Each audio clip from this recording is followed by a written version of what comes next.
You're listening. No. You're listening to the Buns.com podcast network. Buns, buns, buns.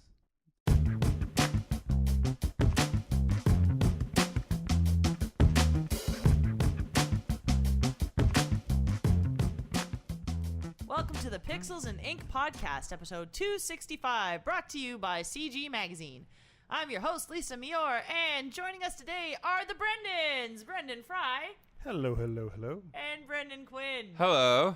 And we're missing a Phil today because Phil is out doing Tiff things. Just Tiff things. Just Tiff things. Only Tiff things. A pretty busy week, I guess, if you're a movie critic Yeah. or that's your job, right? Tiff's kind of really important. Exactly. So what are you guys looking forward to in Tiff? You guys gonna go see anything? Or what do you want to go see? I don't know. I liked Bone Tomahawk quite a bit. Oh, it was that caught at me TIFF out of last year? nowhere. I don't know if it's at TIFF, but he's got a new movie coming out. The same guy that did Bone Tomahawk, Brawl in Cell Block 99. Is that with Vince Vaughn looking really yeah, tough? with Vince Vaughn looking. And, like, I just watched, what the hell was it, on a flight? Hacksaw Ridge, and Vince Vaughn was in that, and, you know, I've only ever thought about him as, like, you know, Wedding Crashers, Old School, etc., and he was pretty good in that, so I'd be stoked to see his turn as a grizzled, hardened skinhead convict. That's weird. Beating people up in prison. Yeah, I'm down with that. Also, if Bone Tomahawk's anything to go by, it's going to be super gory. Which, Bone Tomahawk was is that who was that? Kurt Russell, Kurt Russell, yeah. and his name? Matthew Fox from Lost. Oh, okay, yeah. Yeah. That was a weird movie. Yeah, I love Westerns, and then it just went totally off the rails at the end. Yeah, that was a really odd movie. I loved it, though. Yeah. Other than that, The Disaster Artist. I really want to see that. I think that'll be the big one to come out of this, just because, I mean, even people who aren't into cinema know what The Room is now, and it's gotten such acclaim, you know. Yeah. And the book itself, like, that it's based off of is its own ridiculous story. That I really want to, like, because it's like how they met and his view of Tommy Wiseau and how the whole thing kind of kicked off, right? Yeah, exactly. And the interplay between him and all of the actors that came out of his acting school and this passion project, and just how into this whole thing that Tommy Wiseau was into, and just watching him go through that wild ride. And honestly, the cast is perfect for it. Like, I couldn't have been done. love Franco, and he's himself one of those like self-indulgent artsy weirdos. Yeah. So I mean, I think he can really get in the fair, head of the I think character. he plays one, and I don't think he really cares. I think he just finds it enjoyable to be But that. it doesn't even matter because he does that character so well. Yeah, just from the Haymark preview Haymark. scene for this movie. God, it's so weird talking about a movie based on a book about a movie. Yeah. But it looked like I was laughing already. So. Yeah, that one looks really, really good. Unfortunately, those tickets went sold out like immediately. Really? Yeah. Like I said, I was think that's on going to be the trying big to get one. Stuff. Impossible. And then there's Mother. Yeah. So Yeah. I don't know too much about it other than it's supposedly a horror style horror-ish movie. Like, Yeah, like like a Rosemary's Baby, like surrealist, Lynchian, kind of hallucinate-y, kind of uncomfortable. But again, there's not a whole lot of info about the movie other than people's reactions, and I'm trying to stay blind on it. So. Yeah, and they're really divisive reactions too. Yeah, So people were booing and applauding. weird. laughing and walking out and like calling it the greatest movie ever made. The next David Lynch or something like that. I don't know. That's weird. I don't know. So it might be interesting to see once it's done. Out. Oh, and this movie too, which I forgot about. I don't know if I'll actually go see it in theaters, but the idea of it, Mom and Dad, with Nick Cage, where for 24 hours some kind of virus hits that makes parents want to murder their children. I love it. Nick Cage. Nick Cage looks like a dad in it. Oh, he does, Like, it's weirdly like a dad. I'm just excited that there's a new Nick Cage movie. So Plus there's like 10 a year. not a new one right now. Like a big theatrical Nick Cage Yeah. movie. I think it'll be fun. When is the Disaster Artist actually fully releasing though? Is that like it's releasing at TIFF, but then it's kind of releasing wide in November? I think it's doing the circuit first, right? Okay, yeah. Because it just came off of, when was Sundance? Sundance Sundance is was like last December or something. Yes. Yeah. So it was coming off of like that. It kicked off with that tour and then has been going the festival circuit. So yeah, it's coming in. Is it getting a full wide release even? Oh, it better. Just because it seems so niche. But then, like I said, everybody now seems to know what The Room is, so maybe it could be like a wide release runaway hit. And I think that I don't know what it is with the fact that it's picking up so much more momentum, but The Room is just getting. It's just there's more momentum all the time over this thing. Oh, it's bigger than ever for yeah. sure. From like a cult hit that movie nerds knew about to something that, I mean, you know, everybody's in on now. Mm-hmm. And they do full showings at like art house theaters, and they're always packed. They're always sold out. Yeah. Yeah, Phil, who normally is here, he's mentioned seeing it before in like packed houses in Toronto and says it's like an experience not to be missed. It really is. I went like a couple weeks ago, I think. The Carlton in Toronto did a showing, and they do one like every other week or once a month or something like that. The last Saturday of every month, I believe. Yeah. Okay. And it's gotten so big that they have more than one midnight showing now. So weird. And they're like completely sold out really, really quickly. So surreal. But good for Franco for literally hitting that trend at its peak. Yeah. It's weird. Yeah. So that's pretty cool. So speaking about movies and movie companies, this is a great creative segue. But Disney has started officially announced their streaming service. Yeah, they're going to where'd it go? There we go. Aiming for 2019. Mm-hmm. It's going to have 500 films, which I don't even know Disney had. I mean, I guess it makes sense. They've been around for 100 years, but 500 seems like a huge number. I wonder if like Song in the South and all their secret racist history of movies will be on there. I'm thinking like callbacks to all the live action movies out of the 80s and the 90s, the big family friendly things. Mm-hmm. I'm thinking though the things that they haven't done in a really long time are just going to make that resurgence because they've got a ton in the library in that regard. So that's going to be a big. Well, I wonder how that's going to affect their vault. Although I guess they realize that perhaps DVD sales aren't what they used to be, so keeping movies on limited release. Well, what would make sense is if they did a timed release of certain things, like you can only see it on stream for this X amount of time, like Netflix does, right? Yeah. So season pass that stuff, and I can see that. Tiered purchases that you could see it longer or something. That would make the most sense. And aren't they're doing the whole thing with Marvel as well, right? Marvel, Star Wars, Pixar. I mean, you forget how big Disney is these days. Like the IPs that they own, it's unbelievable. Money printing. And they'll also have 7,000 episodes of Disney TV, which, you know, at first I thought it would be all that Hilary Duff type crap from Disney Channel, but then DuckTales, Darkwing Duck, Goof Troop, like Gargoyles, another big one. Yeah, there's lots of actually, and you know what? Even that Aladdin one they had was. I liked Aladdin. So did I. I thought it was pretty good. Like, looking back at it now, it's like. Well, I haven't watched it since I was, I guess, a child. Or yes, it'd be great to kind of go back and see. Darkwing Duck and Gargoyles hold up. I've heard DuckTales does as well, and I guess they'll have the new one on there. I have seen a bit of that. It looks okay. Yeah? It's fine. It looks like a Flash animation. Flashy. I don't like that, man. There is something, and this might be nostalgia speaking, you know, as an 80s baby. But I love that kind of janky, hand-drawn early. I do too. Disney had that weird look that is so uniquely, this is budget, but I like this anyway. Yeah, Goof exactly. Troop, that show? Yeah, Goof Troop will be on there as well. I'd watch it. The thing is, I'd actually definitely pay for that. Yeah. But then again, I can only pay for so many streaming services, so eventually I'll be like, I don't need them all. I think it'll be great for people with kids. This will be a go-to. I mean, you can only watch so many episodes of Paw Patrol and Masha and the Bear. Oh, we know someone that works with Paw Patrol, so. Oh, really, eh? Yes. Great show. Wonderful.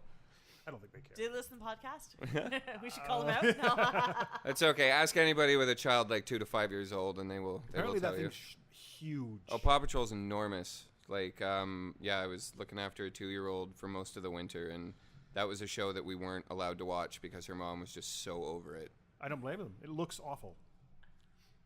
I wonder if they're like just going back to the list of things.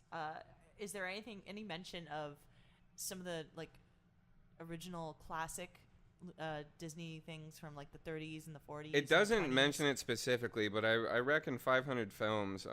What I'd really like to see, which I guarantee they won't do, is all those weird propaganda videos they did. Exactly during the war. Like Donald Duck as a Nazi Yeah. and very inappropriate animations of Japanese people. You know, like I said, Disney's got this big kind of, I guess it's not hidden, but a past that people like to ignore in favor of its modern image. Well, they have released a collection of cartoons in the past, and Warner Brothers has. I don't think Disney is ever actually. No, I don't think Disney's ever actually wholly owned up to No, Warner Brothers did, and they said, like, they put that disclaimer, yeah. like, we're keeping this as it is because it's important we remember. It's a historical thing. Like, don't get us wrong. It's awful, you know, from a modern lens, but... Because didn't they have, like...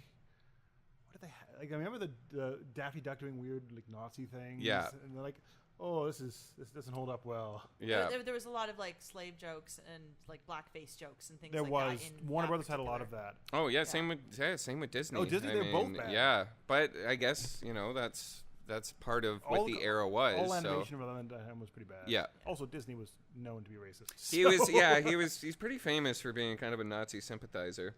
Yeah. Also, along with the Disney app, I forgot that they also own ESPN, so the world's most gigantic company. So they're going to be launching a streaming service separately alongside the Disney one that will include Major League Baseball, NHL, pro tennis. I don't know really how that fits in with the other two. Oh, what is the name of that app? The ESPN app? Yeah. I don't It's know. The Zone? DAZN, yeah. Yes. Is that it?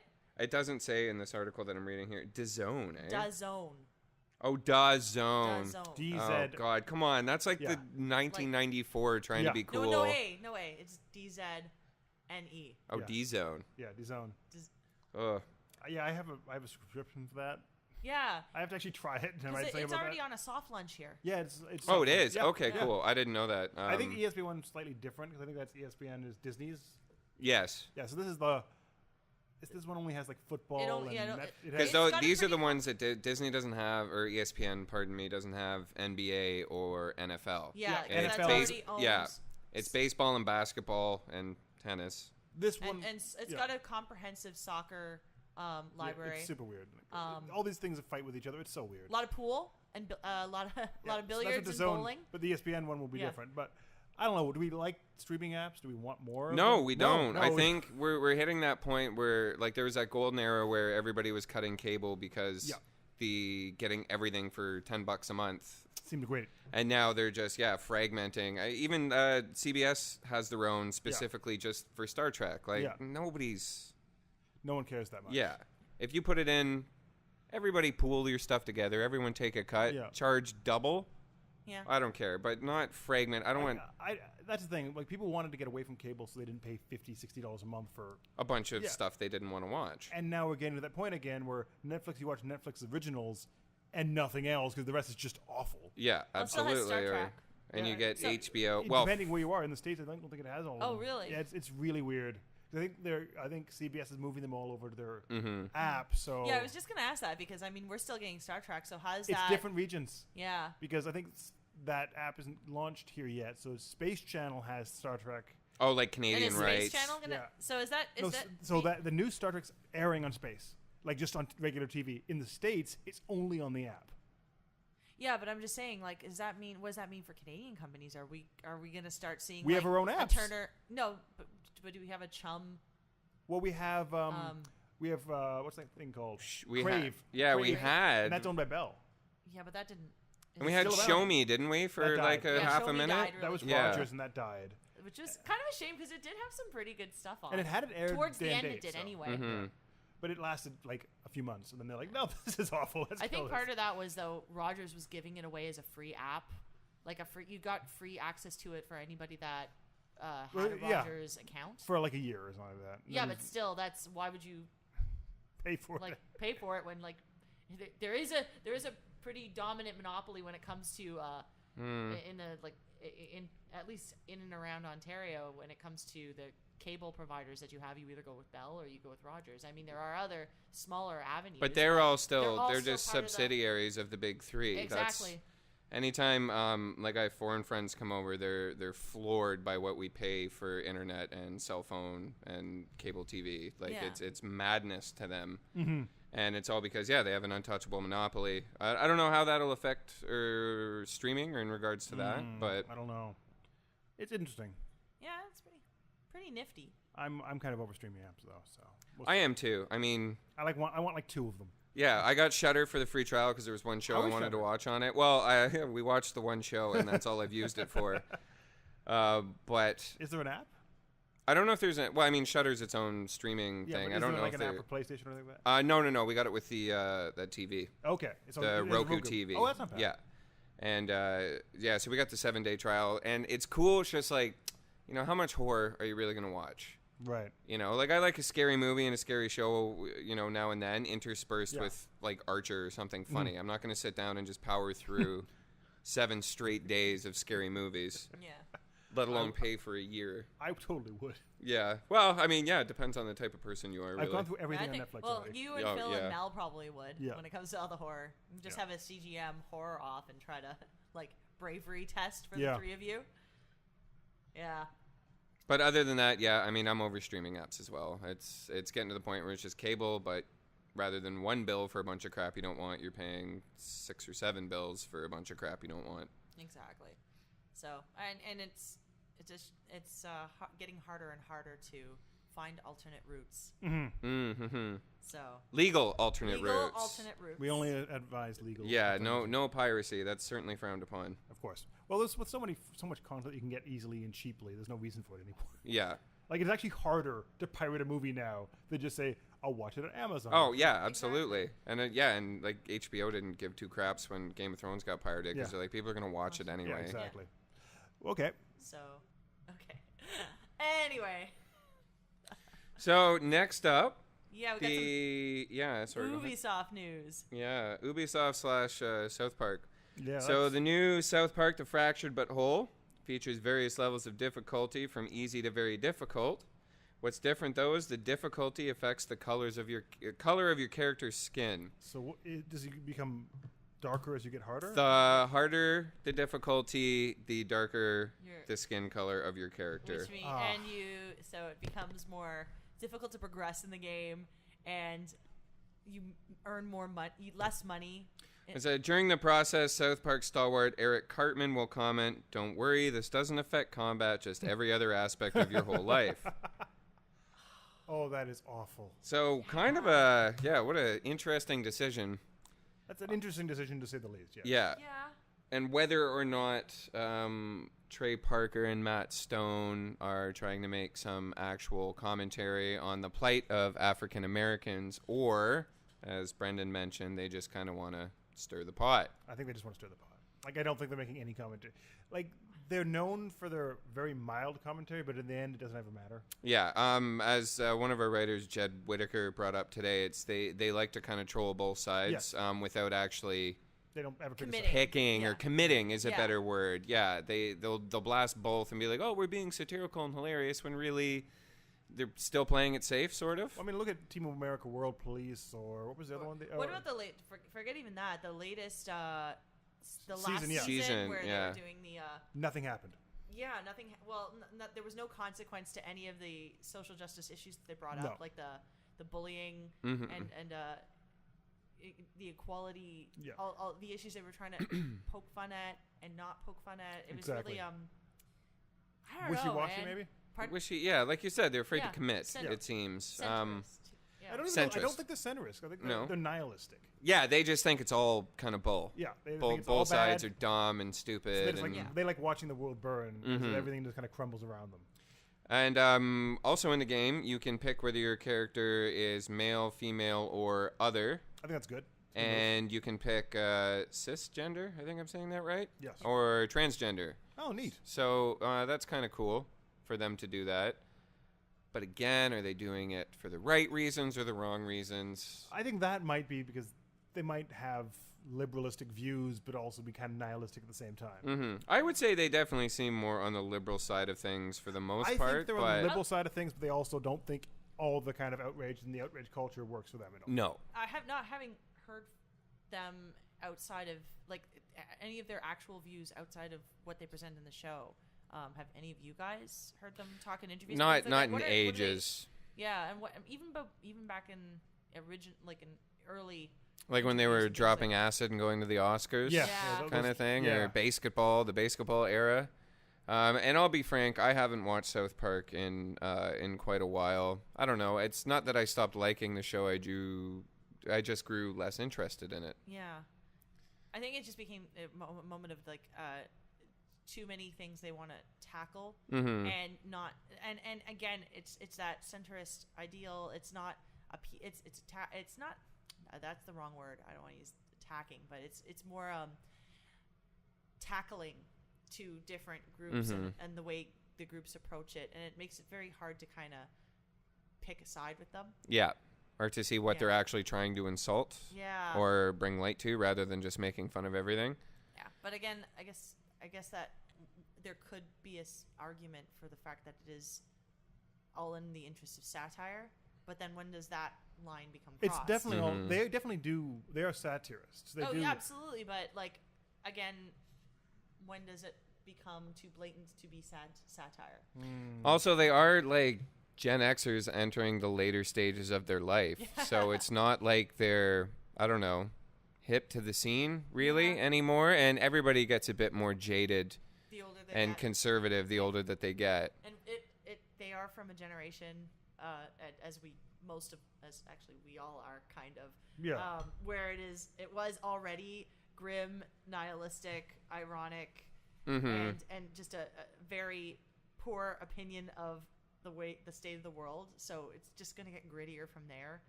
Their opinion, oh, absolutely. I mean, they started out Are that they way. Gen Xers? I'm pretty sure they're Gen Xers, because they were in their 20s probably when South Park premiered. Yeah. And that was 97, I want to say. Yeah. So I mean, they're definitely, And they have that kind of, well, we don't care, whatever kind of attitude that Gen X is famous for. That's very true. I mean, I don't know.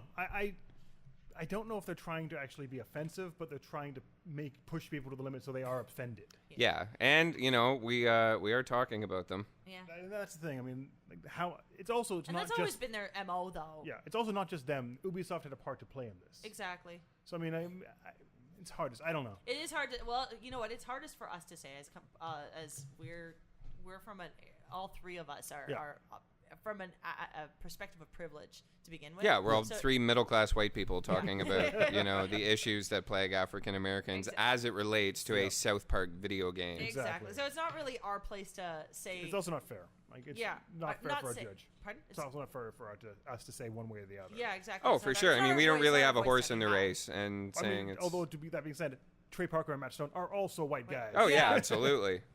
So I don't know if it's their place to do this either, but then again, there's another perspective you can take is that part of privilege is to use that privilege to call attention to. For sure. That's true. And have that.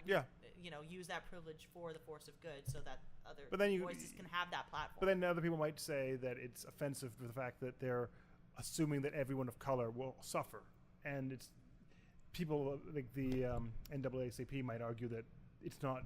Am I right with that? Yeah, I'm right.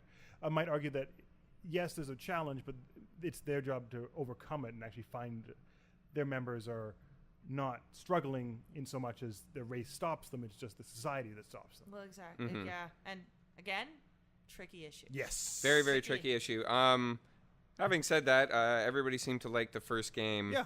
Like, from a video game perspective. Yeah, it was fun. It was okay. We'll see how that goes. Yeah, I'm good with that. Yeah. Well, I think this is a good time to take a break and hear from our sponsors, Buns Podcast Network and Comic Bento. Sounds good. Man, I wish I could get new comics every month, but I'm broke and oddly always $5 short. Lame. Wait, $5 short, you say? Well, I've got something special for you. What the hell was that? It's me, the discount ghost of coupons past. Are you scared? What the Use the code CGMEG in all caps, all one word, to get $5 off your next Comic Bento subscription. So wait, if I use the code CGMEG all in caps, all one word, I get $5 off my next Comic Bento? Yes, use the code CGMEG in all caps, all one word, and get $5 off your next Comic Bento. A whole $5, eh? Now that's scary. Ooh. The Pixels and Ink podcast is brought to you by Buns, your city network. Buns connects you to the people in your neighborhood to help you find the things you need to fuel your real life. Swap things you already have to get items you need. You can also find jobs that pay the bills, homes for rent, advice, and a place to talk about your city. Buns is available online at buns.com and on your phones via the Apple App Store and Google Play Store. Thank you, Buns Podcast Network and Comic Bento. So, Quinn, you played a great game? Well, I'm feeling kind of bad about it now because I'm starting to look at other reviews and people are loving it. But yeah, I played Pillars of the Earth, a point-and-click adventure game based on the novel and TV series by Ken Follett. Yeah. Long novel, too. I think it's 2,500 pages. That is massive. It's not. I'm exaggerating. But anyway, it's about, the story that follows people building a medieval cathedral. And over their lifespan. And I think, like several generations. Yeah, because it takes a long time to build a cathedral. Yeah, construction technology just wasn't the same back in the, early Middle Ages. There's generations to build something. It's a very pretty game, and you can definitely see the love with which it was crafted. Mm-hmm. The voice acting's good. Yeah, the art is phenomenal, the background paintings. Now, did they use any of the show's actors, or was it all like... Probably should have researched that before we started talking about it. Well, is there Ian McShane in it? If so... I haven't heard Ian McShane yet. Okay. So he plays like a cardinal or a priest. Oh, okay. So if you saw a priest, wow, what a departure from Deadwood. Yeah, no kidding. Totally different. character. He's still a villain. Oh, he is. Yeah. Yeah. Okay, good. Because totally it's hard to make Ian McShane a good guy after Ed Swearingen. Yeah. Oh, he was in American Gods too. Oh, he was Odin in American Gods. Yeah. But anyways, the game. I don't know. Why don't you tell us about how you came to do the review? Oh, okay. So there was a code. There was a review up for grabs on the CG Magazine kind of work chat thing, and I've been waiting for the PlayStation 4 version of Pillars of Eternity because I love CRPGs, big fan of Baldur's Gate, so I leapt on the chance, only to put the code into the PlayStation Store and realize that in fact I was reviewing an adventure game based on a historical novel about building a cathedral. So I was a little disappointed, but I took the task on because I'm just that kind of guy. And I think the very first puzzle in the game was using a pot to crack open some ice so you can boil water. Okay. And it has just been breakneck ever since then. Non-stop action. So what's the storyline? It gets pretty dark, right? Yeah, well, right now I'm investigating an apparent suicide, which is probably a murder. Probably. At least our lead character thinks so, which involves a lot of walking around a really desolate English town and talking to monks and priests. And with most of the dialogue options being admonishing them for talking too loud. Because, you're not supposed to do that as a monk. But I'm trying to be the nice guy, so I'm not clicking that. But every conversation, it's, like you guys got to keep your voices down. You're in a church. You shouldn't be talking so much, et cetera, et cetera. So if you ever wanted to role play as a very stern Catholic monk, this is totally the game for you. Yeah, you play multiple characters, but in the first, not the opening, you play as like kind of the original architect, the guy with the idea. But then you start a bit more in the future as one of the monks. Right. Okay. And it from what I played the preview or saw the demo of this a year or so ago, and it does a time jumping thing throughout the whole thing, right? Yeah, just like the book does. And there are some puzzles, and it's just very reminiscent of classic kind of point-and-click adventure games of yesteryear. Mm-hmm. But not as much fun as a Full Throttle or a Grim Fandango. Yeah. In my opinion, anyway. Is it pretty? It's very pretty. Yeah. The animations are very stiff, I find, because they are hand-drawn. Okay. So it's all hand-drawn in the entire game? It looks like it. Okay. Don't quote me on that because I'm not sure how they exactly did it, but it certainly has the aesthetic of a hand-drawn, kind of a moving comic. Okay. Yeah, I know they were going for that particular aesthetic as a thing. It did take a long time to actually put this one in production. Mm-hmm. Oh, you can definitely see, like, I mean, the quality of the background paintings are phenomenal. It really makes you... It's a very pretty game, for sure. Yeah, and so the publisher of that is Daedelic Entertainment, and they're known for their the fact that they're okay. So point and click adventure games are a big part of European nostalgia culture in gaming. Okay. So they do a lot of games that play into those like European feelings of yesteryear, Right. and so they've been working really hard to keep the point and click adventure alive. Okay. In the industry, Mhm. and it's doing phenomenally well in Europe, from what I understand. Our European listeners can back us up on this one, but so they do a lot of things like that, and it's kind of a neat. It's a neat thing for a publisher to do. Kind of try and keep alive a dead genre for the sake of. I wonder if American devs are going to do that with shooters in like 20 years. We'll have like callbacks, like constant clones of Call of Duty. Yeah, but everybody will be like, "Oh, it's so retro," and God, I have quaint. such fond memories of Call of Duty Black Ops 4. And You know, it's kind of neat. Just kind of calling back to that when Square Enix put together Tokyo RPG Factory. With and their first game with I Am Setsuna was literally for that express purpose of keeping that Golden Age JRPG coming alive, and now they're out with the next game. well, it did fairly well, at least It did. critically. Yeah, I think it was a 78 to 80 around there. But so point and click adventure is just something that just hasn't kept up in the North American market. Yeah. Right? Well, because I feel, and just the way you brought up the throwback to JRPGs, and that North American gaming culture is all about what's new and what's next, and what's pushing the hardware, and bigger, better, faster, shinier, and what can push the hardware to its limits. Yeah. Too. So, but I mean, people do like the retro games, but it definitely doesn't have the same kind of cultural appeal here that it does in Europe or Japan. But we all played point and clicks when we were kids. Definitely did. Yeah, absolutely. I mean, there wasn't much you could run on those old computers back in the day, steam powered. So let's talk a little bit about some of our favorite point and click adventure games since we're here. Well, Grim Fandango and Full Throttle, like I mentioned earlier. Full Throttle for me, but I remember, and this was before you could just internet and Google your way to the answers. Oh, God. And it took me days to figure, I'm not even kidding, days between me and my cousin of trying to figure out how to, you punch your way out of a dumpster at the beginning. Yeah. And we could not, for the life of us, figure out what the hell we were doing. Clicking on everything, but you have to do it a bunch. Yeah. It goes bang, bang, bang, boom. So we'd click it would bang. Okay, nothing happens. Click every other pixel on the screen. Eventually we got there. Super fun game. Really enjoyed it. But I'll remember that as like one of the most perplexing intros I've ever played to a video game. I remember getting the demo of that game with a PC Gamer demo disc. Those were awesome. I miss those days. I miss demo discs. And you bought the issue just to get that demo disc. And you're like, I could have just bought the game.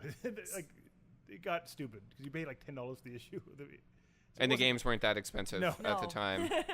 So none of it made any sense. I've never played Full Throttle. What's that one about? It's a biker story? Yeah, it's like a semi-futuristic tale of like a cartoony Mad Max type character. Okay. Oh God, it's been years though. That's all I really remember about it. It's really weird because there's like a land developer. Yeah, there's some like evil corporate guy But there's also a good corporate guy and his daughter who's like a mechanic. Mm-hmm. Then she takes over the company at some point. And there was some Road Rash. What's that game? Road Rash? Was that motorcycle game for Sega where you beat people with crowbars? Those sections were bad. Yeah. I don't think you could ever die. You just would fall off the road and then it just started. Yeah, exactly.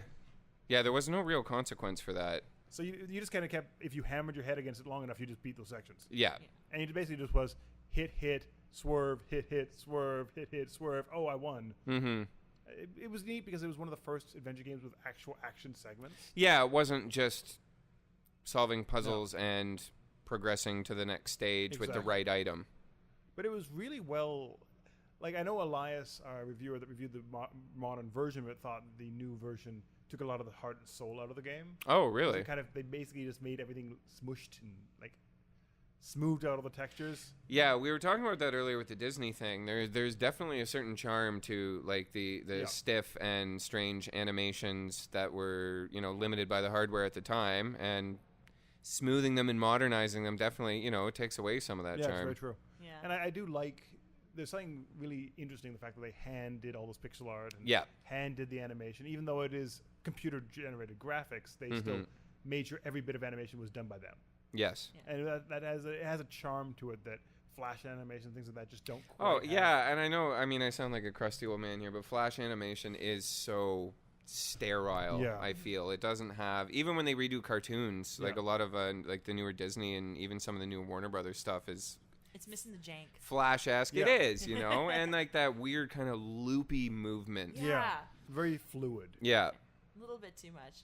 But Like the old Warner Brothers cartoons have that, where they're just like really fluid. Yeah, absolutely. It looks like a cartoon Yeah. moving, not just like an animated cell done by a computer. Exactly. yeah. And you were talking about when I did play Grim Fandango. It was like, I think, not my first, because I played quite a bit of them. Back in Well, the you day. are older than I'm us. really old, and I played a lot of PC games on my VGA and CGA. What about I had a s- Hercules? I don't. You know what? I might have been too young to remember that. Oh, I had a Hercules computer. Did you really? Yeah. You're old. Hercules graphics was the bomb. Grim Fandango actually had a re-release on. Yeah, I did PS4. Yeah. PS4 recently. It's great that like those games are coming back and the PlayStation Network's they're doing stuff with it. Yeah. Yeah. Bringing it back. But man, I loved that one.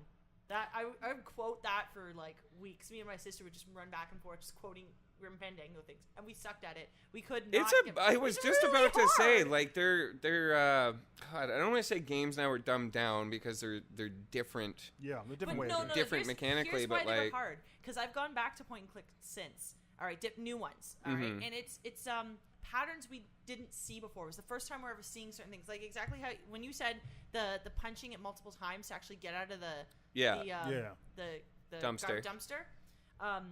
It was just we've seen that at this point, so we see that pattern and we look for it in other points and clicks since then.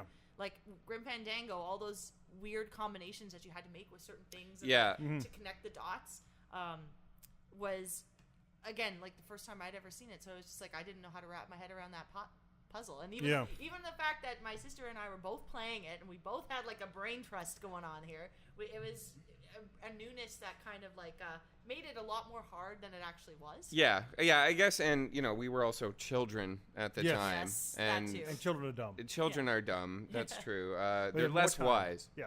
Anyway, but it's funny. Yeah, I played Full Throttle, like I said, with my cousin. It was games like that where like it was a team effort. Yeah. You'd bring around your buddies or Yeah. you know your Exactly. family members, and everybody would try and work together. Whereas now it's First local co-op games. That's really what yeah, it was, yeah, right? exactly. But I mean, those games had like they were basically interactive movies as close as we could get. Yeah, Yeah. they were for sure. They had people writing scripts. They had people that, and all these people worked really tirelessly to make these games that they actually had passion for. It wasn't really game by committee at that point. It was about Oh no, not at all. I mean, half of those projects they wouldn't get past like the pitch these days. and I mean like people like Tim Schafer, who else? All the people at LucasArts. I used to know all the names, but Yeah. they've all slipped my mind. Yeah. Like even like games like Maniac Mansion and those ones, where they were so weird on so many different platforms, but they're still very niche in a way. Oh yeah, and weird platforms. That was Yeah. before in an era where Yeah. you couldn't just like release across 3 things. No. You'd have to have all these bizarre little Like ZX Spectrum. Yeah, and exactly. Independently built. Sinclair. It's such a weird time. It was a weird time. And then you had like IBM compatible, then you had Mac, then you had Apple II compatible, and then you had Amiga. Yeah. You had every one of these games had different versions and all. Yeah, different that's what I mean. They and know they were it all wasn't slightly different. people complain about ports nowadays. No, it like, was like some people like if you were getting the Nintendo version, it was often the most gimped version with the least colors. yeah, If you got the VGA version, that was the one with like the CD audio and 256 whole colors. oh yeah, Like, whew, big numbers. and actual. But they did have, but like early '90s, you did start getting the CD audio tracks. You had actual voice Yeah. acting. Like Full Throttle had full voice acting. hmm So did Grim Fandango, and so did. the Yeah, I late- think that was the first game I played that actually had full voice acting. Yeah. Like the first one I personally got, hmm and that blew my mind. And seeing the graphics the way it was at the time, That's strange. I never even put that together mentally that, you know, all the games that I played as a kid were just 8-bit little chiptune sounds. Like having actual full scripted voice scenes Yeah. would have been huge. Like my, 8-year-old mind wouldn't have been Yeah, able to exactly. like, oh, whatever, it's a cartoon. That's Yeah. where voices. But yeah, from a tech standpoint, looking back, that's actually pretty impressive. No, I mean, like they could do it because like the early '90s when you got the CD. So you had like there was a version with like the disc version with no audio, just kind of like Yeah.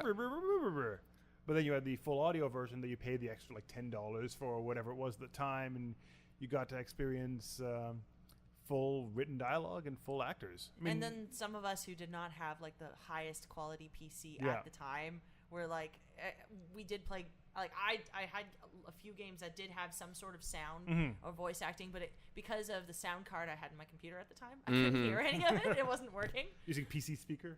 And it was using the PC. No, but there was no sound. It couldn't process the sound. Like, so you guys said you've never played any of the Quest games, like Police Quest. I played Space King's Quest. Quest. And you played King's Quest. I have not.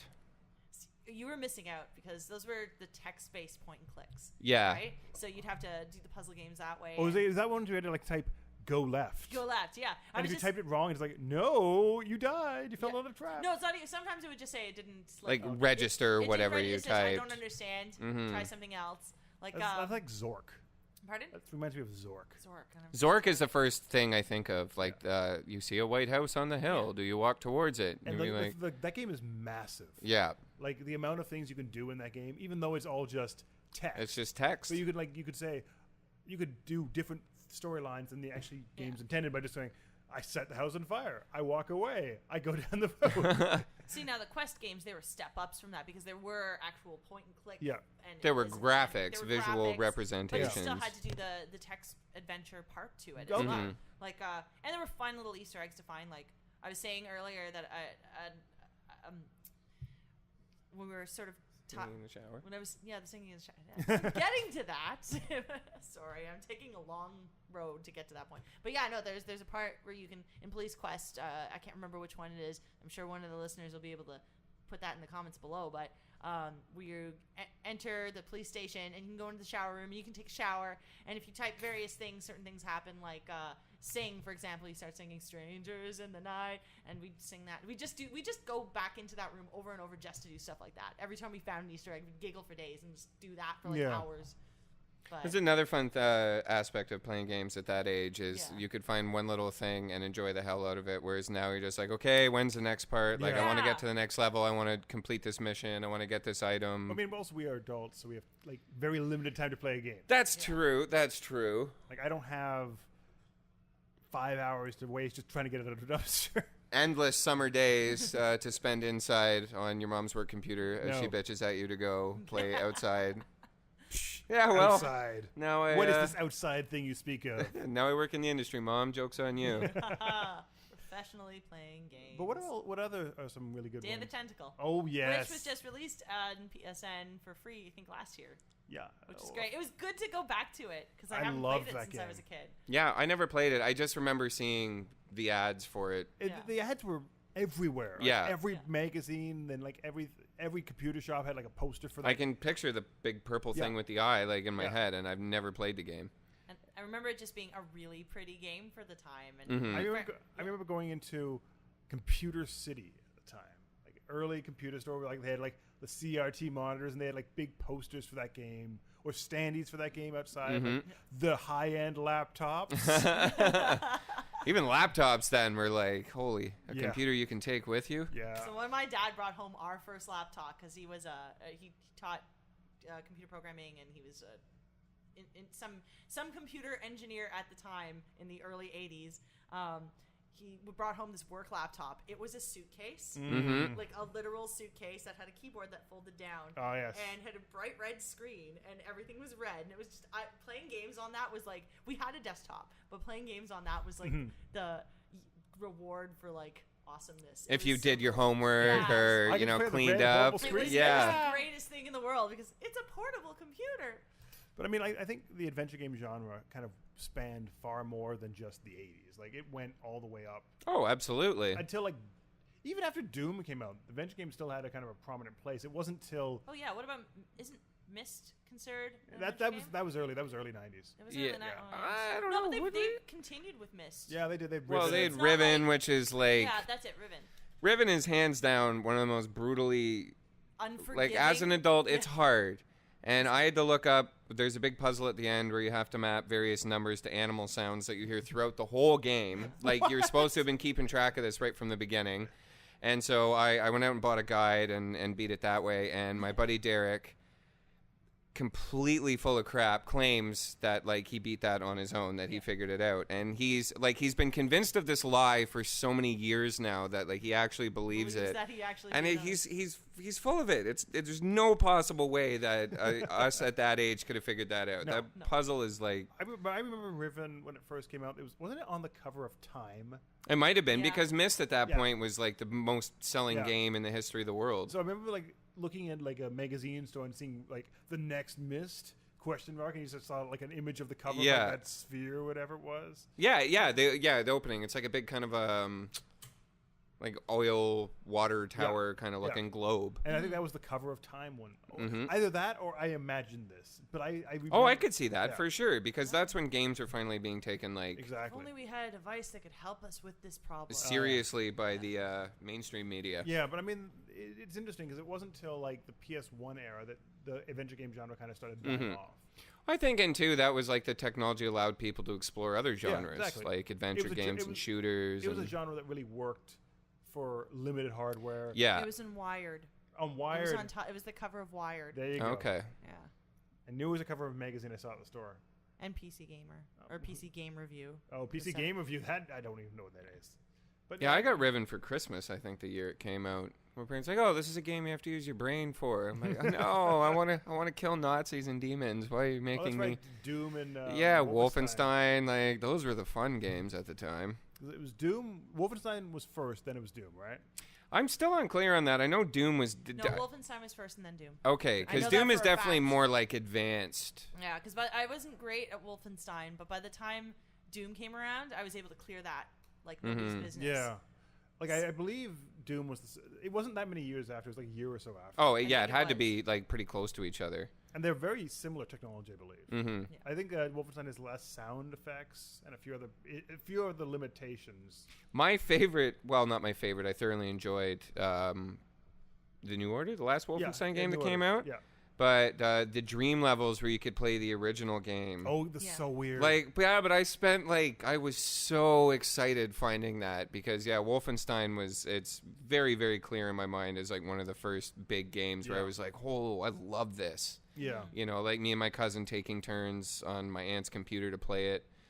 And does it hold up? Like, I haven't ever gone I don't know if it holds up. It's just, it's amazing, like, map memory, how it sticks in your head. Like, I hadn't played that game in 25 years, probably. Here's the thing. Doom actually still holds up. Like, you can go back in Doom and play it. Yeah. Enjoy it.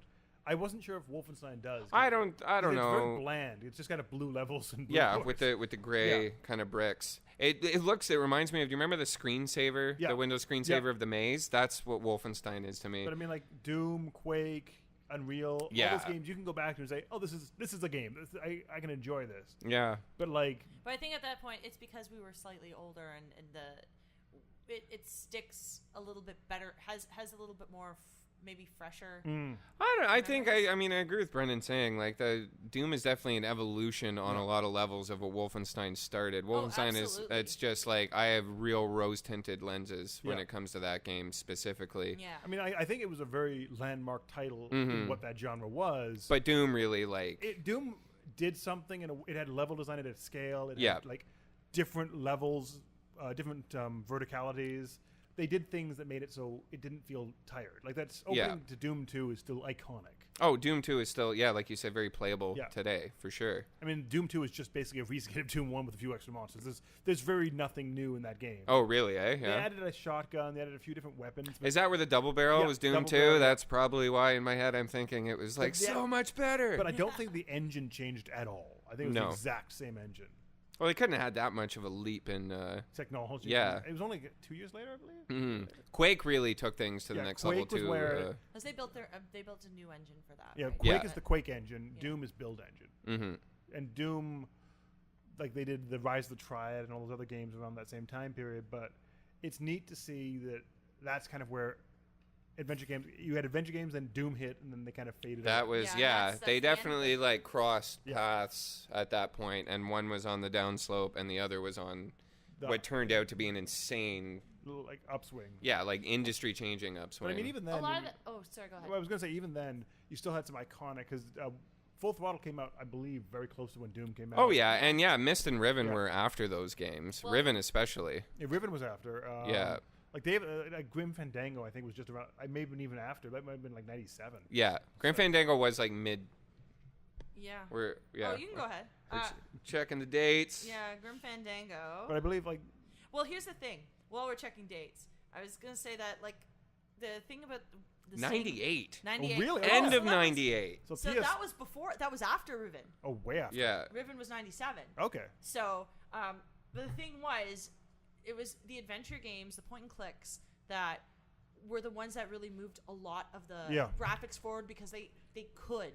Yeah. They could have those screens Well, even that the- you could actually spend time developing. And Yeah. so everyone gravitated towards that because that was where we could get our cool imagery. Well, our Myst beautiful especially things. was like it was photorealistic Yeah. at the time when everything else was cartoons or pixels. Yeah. But I mean, even Exactly. then, you had like the last Monkey Island game came out pretty late. Like Mhm. the Monkey Island 4. I think or that 5. was the late 90s Yeah. and early 2000s. So I mean, like you had adventure games going up to that point. Just you didn't have. They weren't the dominant force. They weren't. Yeah, Yeah. exactly. Like